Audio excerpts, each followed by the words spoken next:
The warning lights on the console blinked red as Lieutenant Marcus Webb leaned forward in his chair. Something was wrong with the deep space scanner array. The machine was picking up signals from far beyond the outer rim of human space, and the readings made no sense at all. Marcus had been working the night shift at Monitoring Station Omega-7 for 3 years now. He knew every beep, every flash, and every sound the equipment made. This was different. The signal was weak and broken, like someone was trying to talk through static during a thunderstorm. He pressed a few buttons and adjusted the receiver. The sound became clearer, but it was still not in any language he recognized. Marcus called over his partner, Sergeant Rita Lopez, who was drinking coffee near the other workstation. "Rita, come listen to this. I think we have a real transmission, not just background noise from some star." Rita walked over and put on the spare headset, listened for a few minutes, her face growing more serious with each passing second. "That sounds like someone in trouble, Marcus. But I can't understand a word they're saying." Marcus nodded and started recording the signal. "I'm going to run this through the universal translator. It might take a while, but if this really is someone calling for help, we need to figure out what they're saying." The universal translator was a powerful computer system that could break down most known languages in the galaxy. It had been built using data from hundreds of different alien species that humans had met over the past 50 years. But this signal was testing its limits. Hours passed as the computer worked on the message. Marcus and Rita took turns listening to the original signal and checking the translation progress. The more they heard, the more worried they became. Even without understanding the words, they could hear the fear and desperation in the speaker's voice. Finally, at 3 in the morning, the computer finished its work. Marcus printed out the translation and read it aloud to Rita. His voice grew quiet as he realized what they had discovered. "Emergency transmission from trading vessel Gentle. Current, Captain Neela, commanding. We are under attack by Vorthon pirates. Our shields are failing. They have disabled our engines and are preparing to board. We are a peaceful merchant ship with no weapons. There are 43 crew members aboard, including 12 younglings. Please, anyone who receives this message, we need immediate help. The Vorthons are taking prisoners for the slave markets. Our position is coordinates 7-7-Alpha-9-9 in the Kepler 442 system. This may be our last transmission. Please help us." Rita stared at Marcus with wide eyes. "Vorthon pirates. I've heard of them. They're bad news, Marcus. Really bad news." Marcus had heard the stories too. The Vorthons were known throughout the galaxy as some of the cruelest pirates in space. They didn't just steal cargo or demand ransom money. They captured entire crews and sold them as slaves to whoever would pay the highest price. Many species lived in constant fear of Vorthon raids. "We have to report this to Commander Stone right away," Marcus said, reaching for the emergency communication. Button Commander David Stone arrived at the monitoring station within 20 minutes, still wearing his sleeping clothes under his military jacket. He was a tough man who had served in the human space navy for over 30 years. Nothing usually surprised him anymore. But the look on his face showed that this transmission was different. He listened to the recording 3 times, studying the translation carefully. "How old is this signal?" he asked. "Based on the transmission delay, we think it was sent about 18 hours ago," Rita replied. "They were really under attack when they sent it. Then they're either dead or captured by now," Commander Stone finished the sentence. His voice was grim but determined. "Marcus, I want you to send this directly to Earth Command immediately. Use emergency priority channels, sir. Should we also alert the local patrol ships?" Marcus asked. Commander Stone shook his head. "They are. Patrol ships aren't equipped for this kind of rescue mission. The Vorthons travel in large groups with heavy weapons. This is going to require a real military response." As Marcus sent the transmission to Earth, Rita continued monitoring the frequency where the distress call had come from. "Commander, I'm picking up more signals from that same area. I think there might be other ships sending distress calls too, Commander." Stone looked at the new readings on Rita's screen. "How many ships?" "At least 6 different transmission sources, sir. Maybe more. It sounds like the Vorthons hit an entire trade convoy." The commander's jaw tightened. Trade convoys usually carried families, not just cargo. That meant there could be hundreds of innocent people in Vorthon hands by now. Keep monitoring those signals. Record everything. Earth Command is going to want as much information as possible, but on the other side of the galaxy, Captain Neela sat in a dark prison cell aboard a Vorthon slave ship. Her crew was scattered throughout. The ship locked in similar cells with prisoners from 5 other vessels. The Vorthons had attacked their peaceful trade convoy without warning, overwhelming their simple shields with military-grade weapons. Neela was from the planet Altair Prime, where her people had lived in peace for thousands of years. The Alterons had never developed weapons of war because they had never needed them. They were traders, artists, and scientists who believed that problems should be solved with words, not violence. Now she wished they had learned to fight her.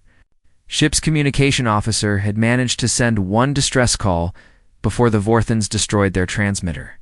But Neela didn't expect anyone to come looking for them.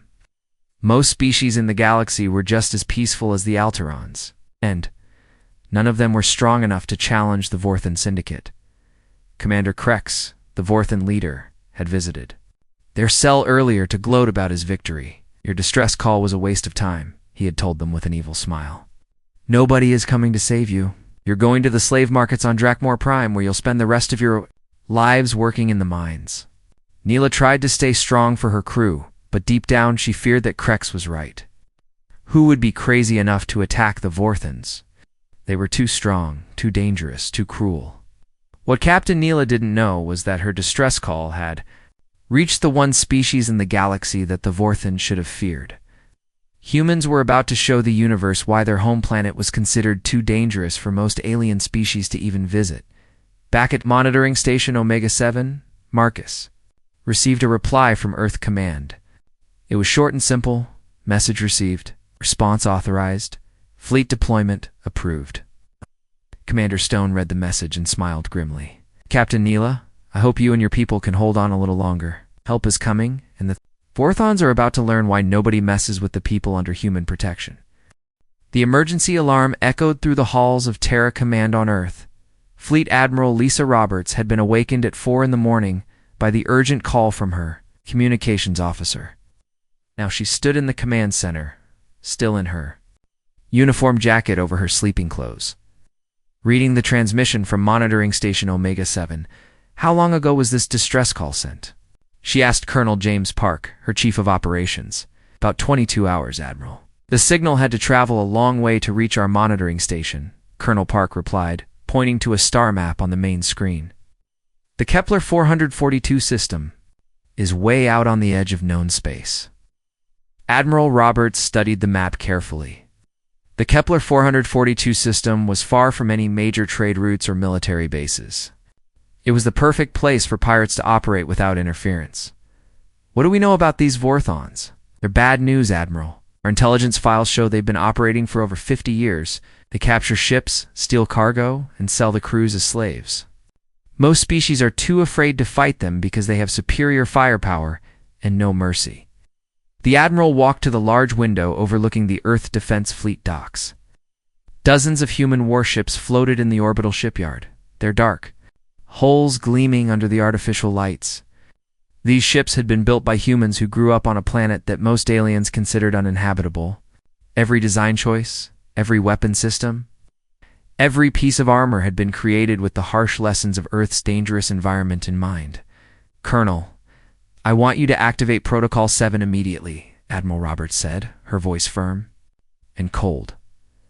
Colonel Park looked surprised. Protocol 7 was the human military's response to crimes against innocent life. It had only been used 3 times in human history, and each time it had resulted in the complete destruction of the enemy force. Admiral, are you sure? Protocol 7 means we're committing to total war. These pirates have captured peaceful traders and their families. They're going to sell them as slaves. Yes, Colonel, I'm very sure. Send the activation codes to all fleet commanders. I want 12 ships ready for immediate deployment. Within an hour, the message had reached every human military base in the solar system. Captain Alex Morrison was sleeping in his quarters aboard the Dreadnought. Iron Vengeance when his communication device started beeping with the highest priority alert signal. Captain. Morrison had served in the human fleet for 15 years. He had fought space pirates, defended trade routes, and explored dangerous new worlds. But he had never received a Protocol 7 activation order before. As he read the message, his face grew hard with determination. "All senior officers to the bridge immediately," he announced, over the ship's communication system. "This is not a drill. Repeat, this is not a drill." The Iron Vengeance was one of the most powerful warships in the human fleet. It was over 1 kilometer long and carried enough weapons to fight an entire enemy fleet. But what made it truly dangerous was its crew. Every person aboard had been born and raised on Earth, a planet that had taught them to survive in conditions that would kill most alien species. Lieutenant Commander Sam Rodriguez arrived on the bridge first, followed quickly by the other senior officers. "Captain, what's the situation?" he asked, still fastening his uniform jacket. "We have a rescue mission, but it's going to be a fighting rescue," Captain Morrison replied, handing Rodriguez the mission briefing. "Vorthan pirates have captured a trade convoy. Peaceful aliens, including families with children. The pirates are planning to sell them as slaves." Major Tom Harrison, the ship's Marine commander, stepped forward.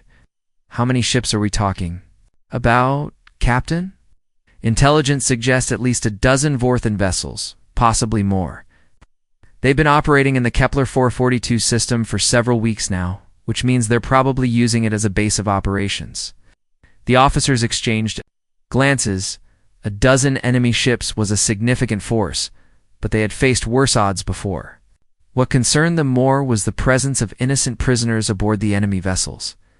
"What about the hostages?" asked Dr. Emma Wilson, the ship's medical officer. "If we go in with full firepower, we could accidentally harm the people we're trying to save." Captain Morrison nodded. "That's why we're not going alone. Admiral Roberts is sending 12 ships, including 3 Marine assault vessels. We're going to hit them hard and fast, then board their ships to rescue the prisoners." Meanwhile, in the Kepler 442 system, Captain Neela huddled with her crew in the cramped prison cell. The Vorthan ship was old and poorly maintained, with rust, stains on the walls, and a constant smell of fuel and unwashed bodies. Through the metal bars, she could see other prisoners from the captured trade convoy. There were Tular merchants with their distinctive blue skin, family of Brescan farmers, with their children, and even a few Quillan scientists who had been studying nearby star formations. All of them were peaceful species who had never developed military forces. "Captain, do you think anyone received our distress call?" asked Mira, her young communication officer. The girl was barely 20 years old and had never been away from Altair Prime before this trading mission. "I don't know, Mira. I hope so, but even if someone did receive it, I'm not sure anyone would be willing to fight the Vorthons to rescue us." An older Tular merchant in the next cell overheard their conversation. "My people have been trading in this sector for generations," he said sadly. "We've all heard stories about the Vorthans. No one challenges them because they're too strong and too cruel. They've been raiding ships for decades, and no government has ever tried to stop them." Commander Krex appeared at the end of the corridor, flanked by 2 heavily armed Vorthan guards. He was a large, brutal-looking alien with scarred skin and cold eyes that seemed to enjoy the suffering of others. Well, Krex said with a nasty smile. "How are our valuable prisoners doing? I hope you're comfortable because you're going to be traveling with us for a while longer." Captain Neela stood up and approached the bars. "Commander, we're peaceful traders. We don't have any valuable cargo. Why don't you just let us go?" Krex laughed, a harsh sound that echoed through the prison area. "Let you go? My dear Captain, you don't understand. You are the valuable cargo. Do you know how much a healthy Altarian worker sells for on the slave markets, especially one who can speak multiple languages and navigate star charts?" The Vorthon commander walked closer to the bars, his smile becoming even more unpleasant. "Your distress call was amusing, by the way. Did you really think someone would come to rescue you? Most species in this galaxy are just as weak and helpless as you are. The few that do have military forces are too smart to waste their ships fighting us." "What if you're wrong?" Captain Neela asked, trying to keep her voice steady. "What if someone does come looking for us?" Krex's laugh grew louder. Then they'll end up in cells right next to you, assuming we don't just blow their ships apart first. Captain, you need to accept reality. No one is coming to save you. You belong to the Vorthen Syndicate now, and we're going to make a fortune. Selling you and your friends? As Commander Krex walked away, still laughing at his own cruel jokes, Captain Neela sat back down in her cell. She tried to stay strong for her crew, but his words echoed in her mind. Maybe he was right. Maybe no one would be foolish enough to challenge the Vorthens. What neither Captain Neela nor Commander Krex knew was that the distress call had reached the one species in the galaxy that other aliens called Deathworlders. Humans had evolved on a planet so dangerous that most alien species considered it uninhabitable. They had learned to fight not just other humans, but entire ecosystems that were constantly trying to kill them. The Vorthons were about to discover that there was something far more dangerous than pirates in the galaxy. They were about to meet the apex predators from Earth. The silence of deep space was broken by 12 flashes of bright light as the human fleet dropped out of hyperspace at the edge of the Kepler 442 system. Captain Alex Morrison stood on the bridge of the Iron Vengeance, watching the tactical display as his sensors began mapping the enemy positions. Contact, announced Lieutenant Commander Sam Rodriguez from his position at the sensor station. I'm reading 15 Vorthon vessels clustered around the fourth planet. Looks like they've set up a temporary base in the asteroid field. Captain? Morrison studied the display carefully. The Vorthen ships were arranged in a defensive formation, but it was clear they weren't expecting any serious opposition. Most of the vessels were older designs, converted cargo ships with extra weapons bolted onto their hulls. Only 3 of them appeared to be proper military vessels. Any sign of the prisoner ships? Morrison asked. Yes, sir. I'm detecting 5. Vessels with modified cargo holds that match the profile for slave transport ships are positioned in the center of the formation, probably for protection. Major Tom Harrison, the Marine commander, joined them at the tactical display. Captain, my teams are ready for boarding operations. We've studied the layout of Vorthen slave ships, and we know where they're likely to be keeping the prisoners. Morrison nodded. The human fleet had spent 3 days traveling to the Kepler 442 system, and every minute of that time had been used for planning and preparation. They knew exactly how they were going to handle this situation. Communications, open a channel. To all ships in the fleet, Morrison ordered. Channel open, sir. All ships. This is Iron Vengeance. Cute Formation Omega. We go in fast and hit them hard. Remember, there are innocent people on those ships, so watch your targeting. Marines, prepare for immediate boarding operations once we neutralize their weapons. The human fleet began moving forward, their ships spreading out into an attack formation that had been perfected through decades of combat experience. Each vessel was painted in the dark gray color that humans preferred for their warships, making them difficult to see against the black of space. On the lead Vorthen vessel, Death's Embrace, Commander Krex was enjoying his morning meal when his sensor operator called out an alarm. Commander, we have ships approaching from the outer system. Unknown configuration, but they're definitely military vessels. Krex put down his food and walked to the command center. On the main screen he could see 12 dark shapes moving toward his fleet with obvious hostile intent. How many ships? Ow! Sir, they're maintaining radio silence, and their weapon systems appear to be charged. Commander Krex was not particularly worried. His fleet had 15 ships, including several heavy cruisers with enough firepower to destroy a small space station. More importantly, he had been raiding in this sector for years without any government or military force challenging him. Signal all ships to battle stations, he ordered calmly. Let's see what these fools want before we blow them to pieces.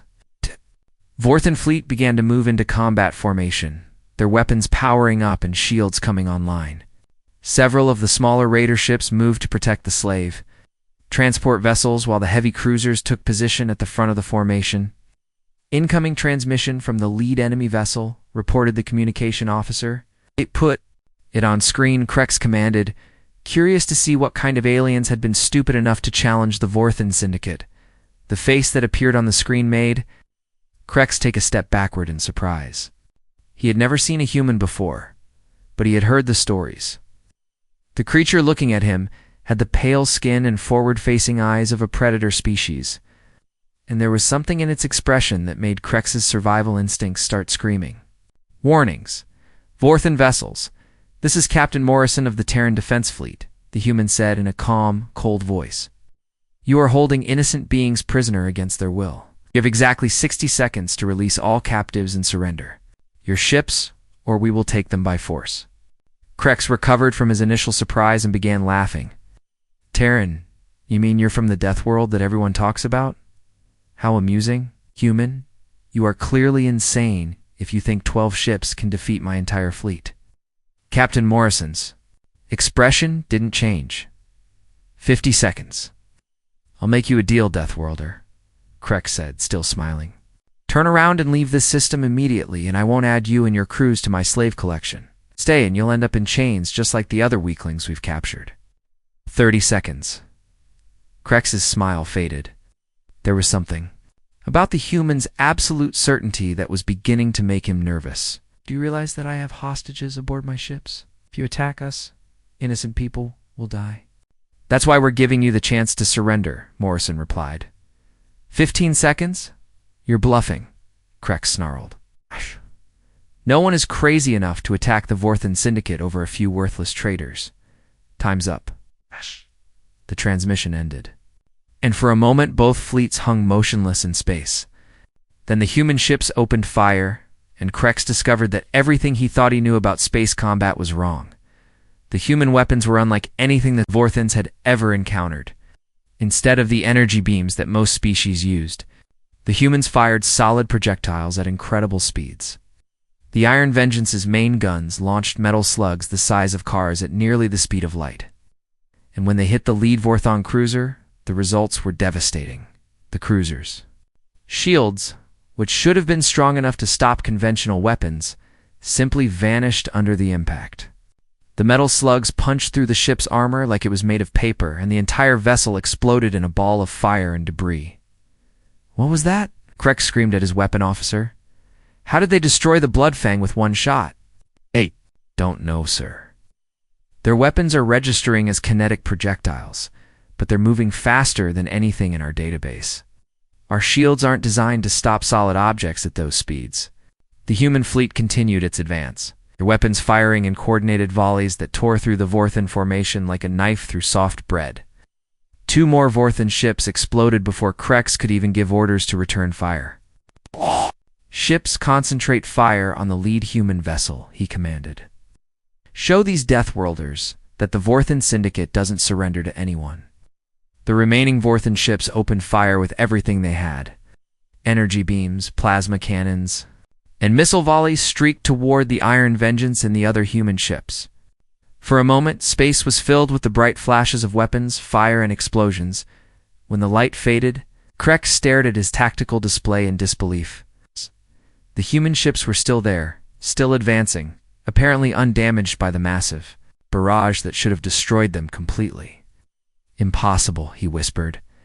"Nothing can survive that much firepower." His weapon officer looked up from his console with fear in his eyes.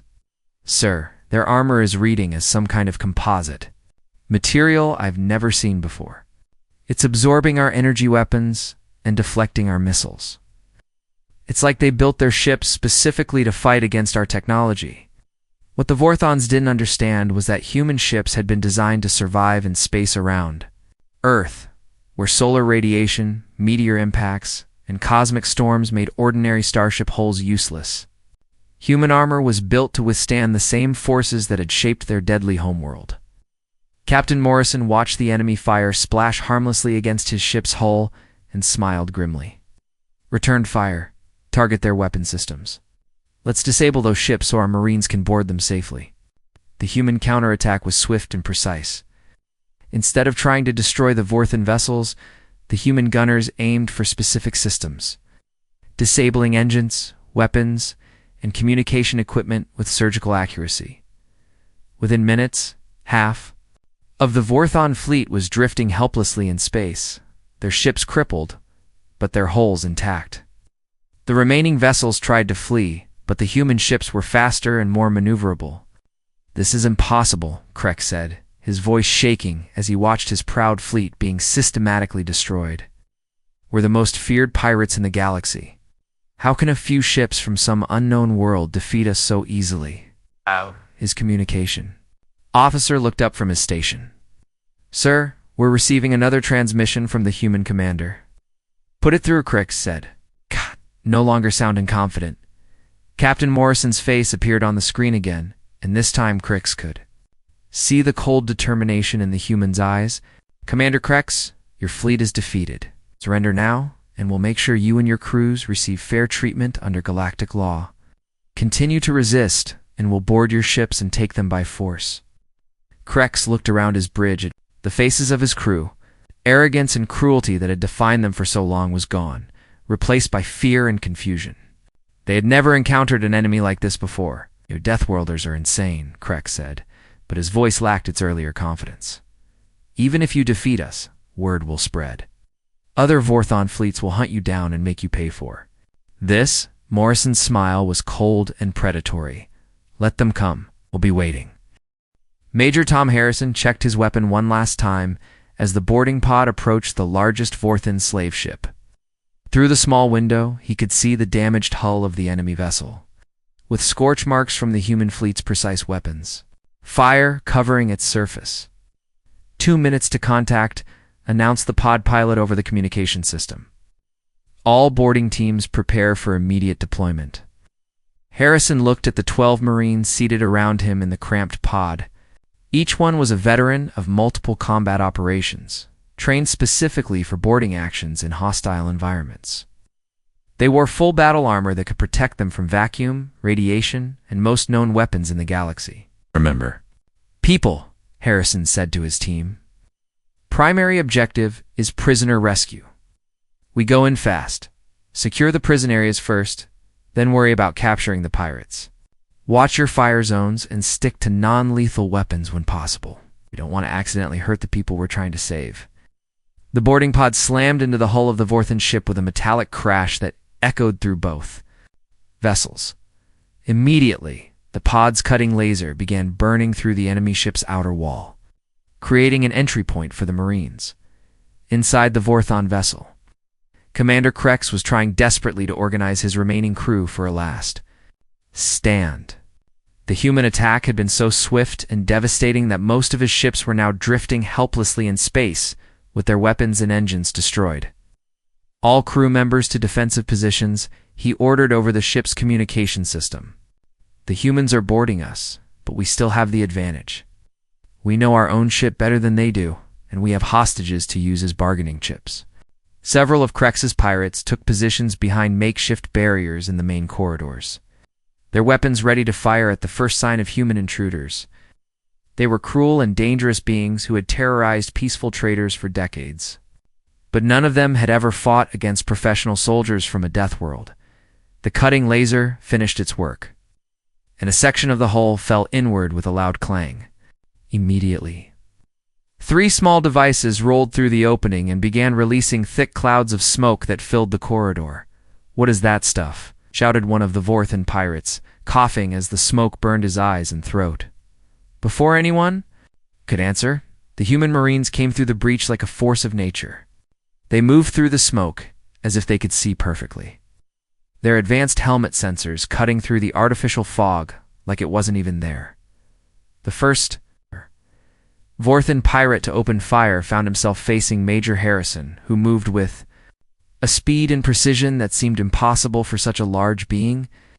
The pirate's energy weapon fired once before Harrison's stunner hit him, dropping the alien to the floor unconscious. "Sector 1 secured," Harrison reported into his communication device. Moving to the prison areas, the other Marines spread out through the ship with military efficiency that the Vorthons had never encountered before. These humans had been trained to fight in environments that would kill most alien species instantly. Moving through a damaged spacecraft was just another day at the office for them. Down in the prison area, Captain Nielay heard the sounds of weapons fire and shouting from somewhere above them. She pressed her face against the bars of her cell, trying to understand what was happening. "What do you think that noise is?"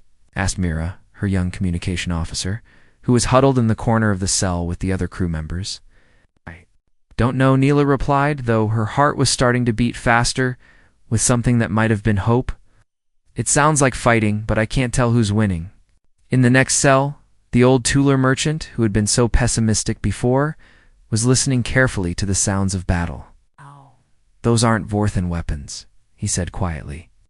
I've heard Vorthan energy guns before, and this is something different. Suddenly, the lights in the prison area went out, leaving them in complete darkness. Emergency lighting came on a few seconds later, casting eerie red shadows on the walls.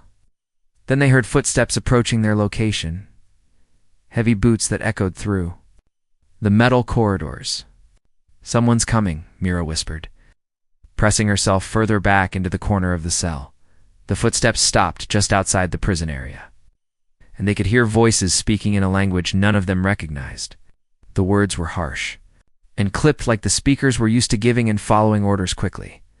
Then a figure appeared at the end of the corridor. Captain Neela gasped in surprise. It was clearly an alien species she had never seen before. Tall and broad-shouldered, wearing armor that looked like it could stop a meteor impact. The being's face was hidden behind a dark helmet, but she could see glowing displays on the visor that suggested advanced technology. Are you the prisoners from the Alteran trade convoy? The figure asked in perfect Alteran, though the voice was mechanically filtered through the helmet's communication system. Yes, Neela replied, hardly believing what she was hearing. We are Captain Neela and crew of the Gentle Current?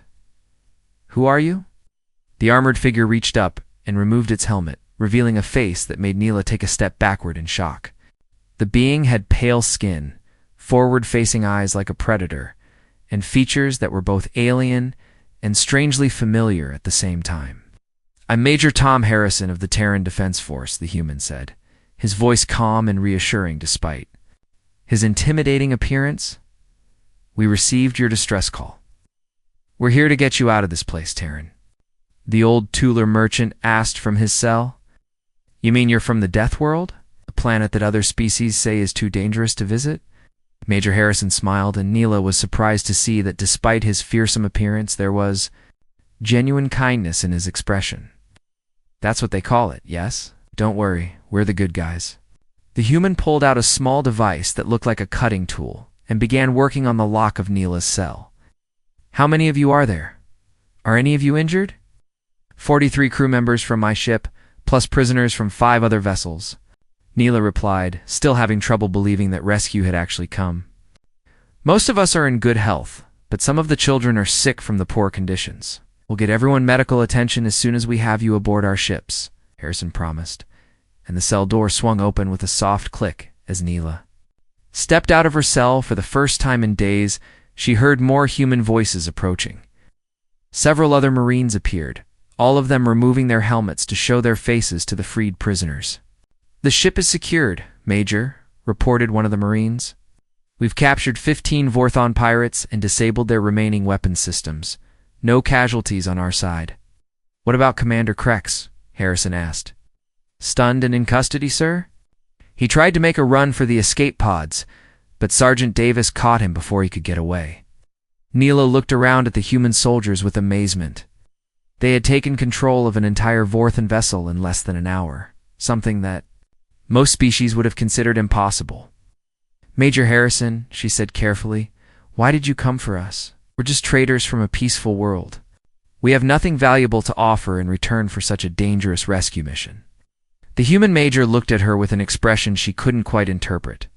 Captain, where we come from, you don't need to offer payment for someone to do the right thing. You sent a distress call asking for help, and innocent people were in danger. That's all the reason we needed. As the Marines began leading the freed prisoners toward the boarding pods, Neela realized that everything she thought she knew about the galaxy had changed. There really was a species powerful enough to challenge the Vorthan Syndicate, and they had used that power not for conquest or profit, but simply because it was the right thing to do. Major, she said as they walked through the corridors of the captured ship, what happens to the Vorthons now? They'll be turned over to the galactic authorities for trial, Harrison replied, though I suspect most governments will be very interested in questioning them about their other crimes over the years. Through the windows of the corridor, Neela could see the other human ships moving among the wreckage of the Vorthan fleet. Some were providing assistance to damaged vessels, while others were coordinating the rescue of prisoners from the other slave ships. "I still can't believe this is real," Mira said quietly as they approached the boarding pod. "Yesterday we thought we were going to spend the rest of our lives as slaves, and now we're being rescued by beings from the legendary Deathworld." Major Harrison overheard her comment and smiled. "Ma'am, Earth might be a dangerous planet, but the most dangerous thing about it is that it taught us never to give up on doing what's right, no matter how difficult it might be." As the boarding pod carried them away from the Vorthan vessel toward the safety of the human fleet, Captain Neela looked back at the ship where she had been imprisoned.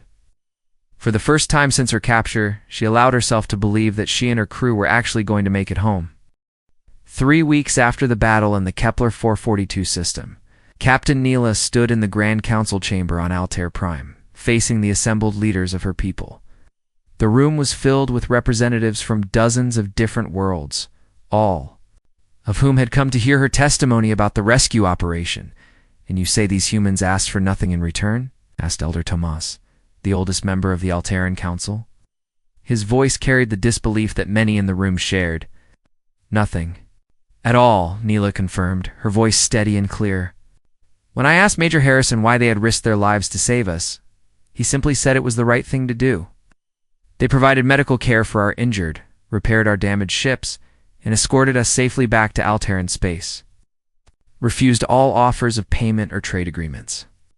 Counselor Vera, a younger member who had always been skeptical of military solutions, leaned forward in her chair. "Captain, we've all heard the stories about these Deathworlders. They're supposed to be violent predators from a world so dangerous that most species consider it uninhabitable. How can you be sure they're really as peaceful as you claim?" Neela had expected this question. She'd been asking herself the same thing during the journey home. "Counselor Vera, I spent 3 days aboard their medical ship while my crew recovered from our imprisonment. I saw how they treated not just us, but also the Vorthan prisoners they had captured." "What do you mean?" Elder Tomas asked. "The humans could have executed the pirates for their crimes. By galactic law, they would have been justified in doing so. Instead, they provided medical care for the wounded Vorthans and treated them according to their own legal standards. I watched human doctors working to save the life of a Vorthan who had been threatening to sell my crew into slavery just hours earlier." The council chamber fell silent as the representatives considered this information. Most species in the galaxy operated on the principle of reciprocal treatment. If someone attacked you, you responded with equal force. The idea of showing mercy to enemies was unusual, especially for a species with such a fearsome reputation. Ambassador Quinn, the Altaran representative to the Galactic Trade Council, stood up from his seat in the back of the chamber. "Captain, Neela, I've been receiving reports from trade centers across the galaxy. Word of this rescue operation has spread far beyond our system. Apparently the humans' demonstration of force has had some interesting consequences." "What kind of consequences?" Neela asked. "Pirate activity in 17 different sectors has dropped by over 60% in the past 3 weeks. Several major criminal organizations have simply disbanded and disappeared. It seems that the mere knowledge that someone is willing and able to challenge them has caused a panic among the galaxy's criminal elements." Elder Tomas looked thoughtful. "Ambassador, have the humans made any statements about their intentions? Are they planning to establish a permanent presence in our region of space?" "That's the strangest part," Quinn replied. "According to my contacts in the Galactic Council, the humans sent a simple message to all major governments. They said that anyone who attacks peaceful traders or civilians can expect a similar response.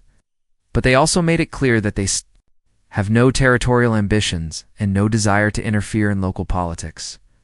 Meanwhile, on Earth, Fleet Admiral Lisa Roberts was reading similar reports in her office at Terra Command. The response to the Kepler 442 operation had been far more significant than anyone had expected. "Admiral, we're receiving communication requests from over 40 different governments," reported Colonel James Park as he entered her office with a thick stack of message transcripts. "Everyone wants to know what our intentions are and whether we're planning additional military operations." Admiral Roberts leaned back in her chair and smiled. What are they offering? Trade agreements? Military cooperation treaties, basing rights, exclusive resource deals. The Balerian Federation is offering to give us an entire star system in exchange for a mutual defense pact. And what did you tell them? The same thing we've been telling everyone. We're not interested in conquest or territorial expansion. Responded to the distress call because it was the right thing to do.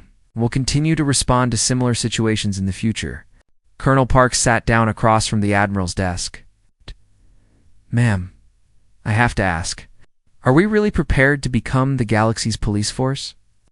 We have 12 ships and about 50,000 military personnel.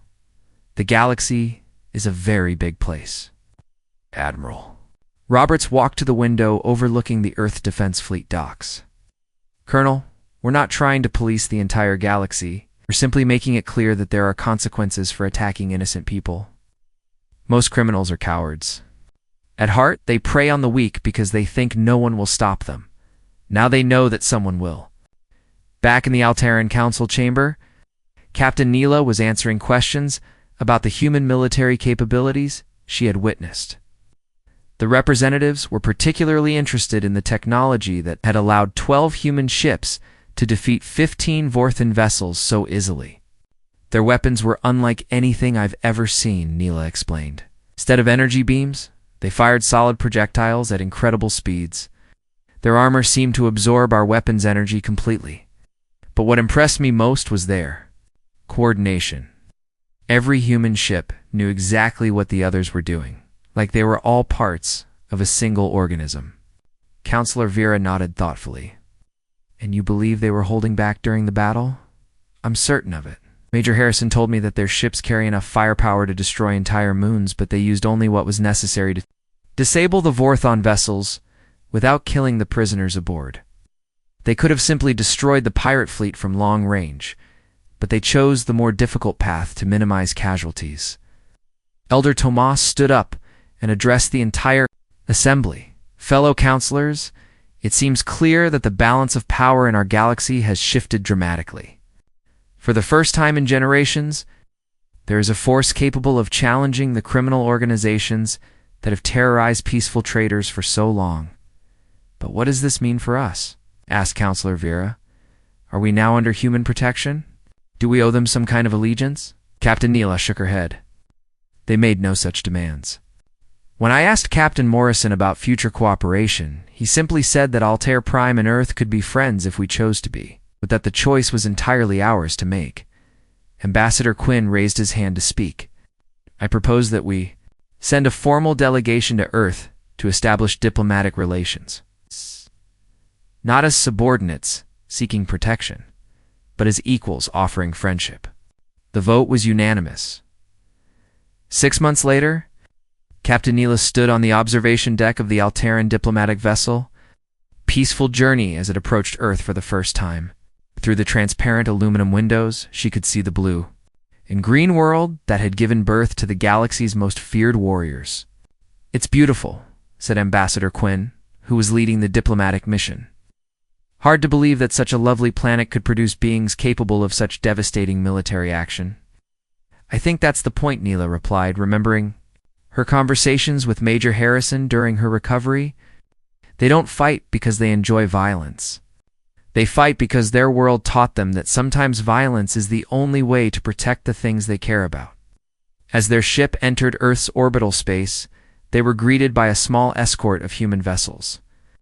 Captain Morrison's voice came over the communication system, welcoming them to Earth with the same calm professionalism he had shown during the rescue operation. Alteran vessel, peaceful journey. This is Captain Morrison aboard the Iron Vengeance. Welcome to Earth. We're honored by your visit and look forward to a long friendship between our peoples. Captain Neela smiled as she watched the blue planet grow larger in the viewports. The galaxy had indeed changed since that desperate distress call she had sent from a Vorthon prison cell. Word had spread to every corner of civilized space that the Deathworlders of Earth would protect those who could not protect themselves. Pirate organizations continued to disband or retreat to the furthest edges of known space. Trade routes that had been dangerous for generations were now safe for peaceful merchants. And throughout the galaxy, species that had lived in fear for decades were beginning to believe that maybe, just maybe, there really were beings powerful enough and honorable enough to stand up for what was right. The age of the Deathworlder protectors had begun, and the galaxy would never be the same.